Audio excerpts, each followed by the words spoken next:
Welcome back to the deep dive. Today, we are strapping on our virtual shopping shoes and tackling something that's just so critical for practical language learning. Oh, yeah. High confidence shopping English. Exactly. It's a fantastic mission. I mean, if you think about it, it's completely unavoidable, Right. right?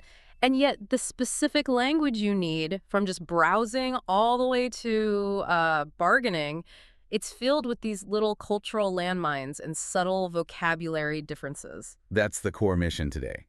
We're taking all this source material on essential phrases and turning it into well, a confidence toolkit, moving beyond just knowing a word to actually using it in the moment. Yes. So we're going to structure this logically. First, how we shop, the general landscape. Then we'll get into the essential vocabulary. And finally, those really high confidence phrases you need for interactions. Perfect. So if you've ever felt that, that little bit of panic when a shop assistant approaches you, this is for you. Let's dive in. Okay, so our sources really break down the shopping world into two main ways people do it. And the first one is, of course, the one we're all doing constantly, online shopping. Online shopping, yeah. It's all about convenience, isn't it? Ease, saving time. You can compare prices from a dozen places at once. But the big drawback, and the sources really emphasize this, is that you lose that tactile connection. You can't feel the fabric. You can't, Sure. test the weight of a product. Exactly. Which is why in-store shopping is still so incredibly popular. People want to see it, touch it, and especially with clothes, they need to try it on. And as soon as you step into that physical store, a whole new set of vocabulary comes into play, just for looking at things. Right. Let's start with two crucial terms. The first one is browse. What does that tell us about what someone's doing? Browse means you're looking around without a specific plan to buy anything. It's very low pressure. Like the example from our source. I was just browsing in a bookstore after work. It signals to the staff, I'm just exploring, no help needed right now. Precisely. And then there's a more specific term for that. Window shop? Window shopping. Yeah, that's when the looking is purely for fun, and you're often not even inside the store. You're just looking at the displays in the window. The key difference here is browsing is inside, window shopping is outside. Exactly. And speaking of being inside the store, this brings us to a really critical point of confusion. Okay, this is a big one. It's all about the word sale. The difference between on sale and for sale. This is so important. It's all about how one tiny little preposition can completely change the meaning. So if something is for sale, what does that actually mean? It just means it's available to be purchased. That's it. You can buy it. There's no discount implied at all. Right, it's just for sale, Mhm. not necessarily cheaper. But when a sign says an item is on sale, That's the magic phrase. that's the exciting one. That means the price is lower than usual. That's the discount, the deal. Mastering this little difference saves you from so much potential disappointment at the register. That is so valuable. And speaking of money and avoiding disappointment, we have to talk about setting limits. Yes, before we get to the fun part of buying, we have to talk about budgeting. The word itself is budget, but it's really about the financial plan you make before you even walk into the store. Yeah, it's the amount of money you've set aside, and you need to know that because you're inevitably going to find something that you love, but that threatens your plan. And you can't just blurt out, too expensive. That can feel a bit rude. It can, yeah. So our sources give us two really polite, really graceful ways to refuse. What are they? Well, the first is, it's a bit out of my budget. See how that frames it as your issue, not the store's. Right, it's about your personal plan. Or, a little more formally, you could say, it's out of my price range. Both work perfectly. They communicate the message clearly and politely. I love that. It keeps you in control. Now, what about the things that are definitely not in the budget? The unplanned purchases. Ah, yes, my favorite. The delightful and sometimes regrettable impulse buy. An impulse buy is just buying something you hadn't planned on. Exactly. And the anecdote our sources used is just perfect. You go to the store for milk. But you walk past the candy aisle, and that fancy chocolate bar just sort of jumps into your cart. That chocolate bar is the classic impulse buy. It perfectly captures that moment. It's the gap between what you planned for and what you suddenly wanted. Okay, so let's shift gears. We've got the vocabulary down. Now let's put it into practice with some real high-confidence interactions. Imagine you're in a clothing store. This is where it all comes together.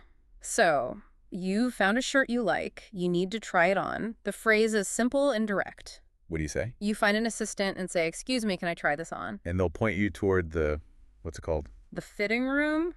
or the changing room. Is there a difference? It's mostly regional. You'll hear fitting room a lot in the US, whereas changing room is really common in the UK and Australia. It's good to know both. Okay, so you try it on, but it doesn't fit, or the color is all wrong. What's the next move? You don't just give up. You ask for an alternative. If the size is the issue, you say, do you have this in a larger size? Or smaller, of course. And if the color is the problem. Same structure. Do you have this in a different color? It's polite, efficient, and it tells the assistant you're still interested in buying. But what about that moment when they approach you first? That can be intimidating. It can. Having a phrase ready is a huge confidence booster. So if you're just browsing and you don't need help, what's the go-to response? It's simple, it's universal. I'm just looking. Thank you. That thank you is so important, isn't it? It's the key. It's polite, it acknowledges them, but it also allows you to continue on your own terms. It's an indispensable phrase, really. Gives you back the control. Okay, let's move to the finish line. The register. Payment, policies, and that big question of price. All right, so you're ready to pay, you head to the checkout. The checkout is the place, the area, and the person working there is the cashier. Right, and the cashier is going to ask you, will you pay by cash or card? Or maybe, how would you like to pay? And you just have to be ready with your answer. And after you pay, you get the single most important piece of paper in the whole transaction. Oh, the receipt. Do not lose the receipt. I've been there frantically searching my bag for it when I realize something's broken. We've all been there. The receipt is your proof of purchase. It's the only way you can return something. Which leads us to the return policy. Yes, the rules for bringing an item back. It's so smart to ask about this before you pay. What are the key questions to ask? You can just be direct. What is your return policy? Or, if you're worried about fit, can I return this if it doesn't fit? Asking that up front just shows you're a savvy shopper. It really does. Okay, that leaves us with the most culturally tricky topic of all. Bargaining. Asking for a better price. Right. So if you're in a place where it's okay to do this, the polite phrase our sources give is this your best price? It's clean, it's direct. I like it. It is, but, and this is a huge but, the sources are very, very clear on this. What's the caveat? Bargaining is not common everywhere, and it's not common in all types of shops. You have to use your judgment. Right. You would never walk into a big chain supermarket and ask the cashier, is this your best price on this loaf of bread? Never. You'd get a very strange look. So where is it appropriate? Think about more individualized places. Flea markets, antique shops, maybe an independent store where the owner is right there. It's also expected for big purchases, like a car. So the rule of thumb is, if it's a big chain store with a printed price tag, probably not. Probably not. But if it's a unique item from a small vendor asking, is this your best price, is totally fair game. That context is everything. Okay, so as we wrap up, we've covered a lot. The vocabulary for looking, the language for managing money, and the phrases for confident interactions. And I think the biggest takeaway here is that practice builds confidence. You don't have to use all of these phrases at once. Just start with one. Maybe start with clarifying if something is on sale or just for sale. Or just practice saying, I'm just looking, thank you. Those small wins build up. Absolutely. Now, before we sign off, let's leave you with one last thing to think about, a provocative thought that connects some of these dots. We just talked about bargaining and how culturally specific it is. The phrase is this your best price? But we also stress that you can't use it everywhere. So here's the question for you to mull over. If you're in a new place, maybe a market in a country you've never been to, and you're just not sure if bargaining is okay, what are the subtle clues you could look for in the environment? Yeah, things like how the prices are displayed or the type of product being sold. What clues tell you when and where it's appropriate to use that high confidence phrase? That's your homework. It's that next level of observation. It's the final step to true shopping confidence. Thank you for joining us for this deep dive.